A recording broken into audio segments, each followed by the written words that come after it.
iji wee jikere ndị mpaghara South East maka mgbanwe ihu igwe bụ nke ga-emetụta gburugburu ọnọdụ ọrụ ugbo nakwa ọnọdụ obi ndụ ndị mmadụ.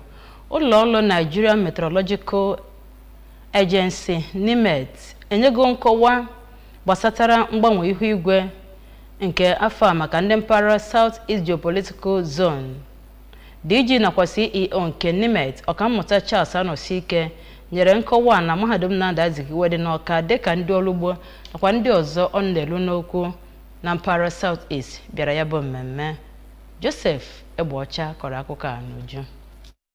Site na onye ọrụ nke NIMET Oriakụ Glory Onyegbule kọwara na ya bụ mgbanwe nke ihu igwe bụ nke a ga-eji wee nweta ụsa nye enweghị nchekwa nke ihe oriri n'obodo a. Ihe anyị na-ahụ na amụma eluigwe ka mmiri ozuzo ga-esi dị, ka okpomọkụ ga-esi dị, ma ọkwanụ ma ọ ga-ajụ oyi too much, anyị na-eme gọọmenti advice, na-eme people advice, especially ndị na-akọ ọrụ ugbo. Kedu mgbe ha ga-eji kọọ ọrụ ugbo ha nweta ihe a kọpụtara ebu ibu, enwe ike ka onye ọbụla nwee nri ọ na-eri.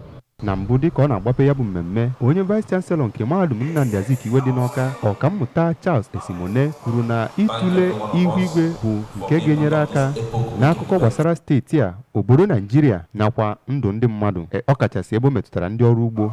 N'okwu nnabata ya, onye chịkọbara ya bụ mmemme bụkwara onye Director nke Maritime Institute na Nnamdi Azikiwe University Awka Ọkammụta Ifeanyi Enete kọwara na otu nsogbu enwere na mpaghara South East bụ ya bụ mgbanwe ihu igwe nke na-eme ka ọnọdụ gburugburu na-agbanwe n'ike mekwa ka ịkọpụta ihe n'ọrụ ugbo na-agbadakwa. Ọkammụta Enete onye bụkwa coordinator nke Professor Charles Esimone Weather Center Nnamdi Azikiwe University Awka kwuru na iwunye akụ na nkọwa maka ihu igwe na mpaghara South East ga-enyere aka ibelata ihe mberede n'ebe ọ na-emegasị ma chụkwa ụbịam. Tupu ebido ya bụ mmemme, onye isi ndị NIMET Ọkammụta Anọsike mere mmemme iguzobe ogige Professor Charles Okechukwu Esimone Weather Center na ya bụ mahadum.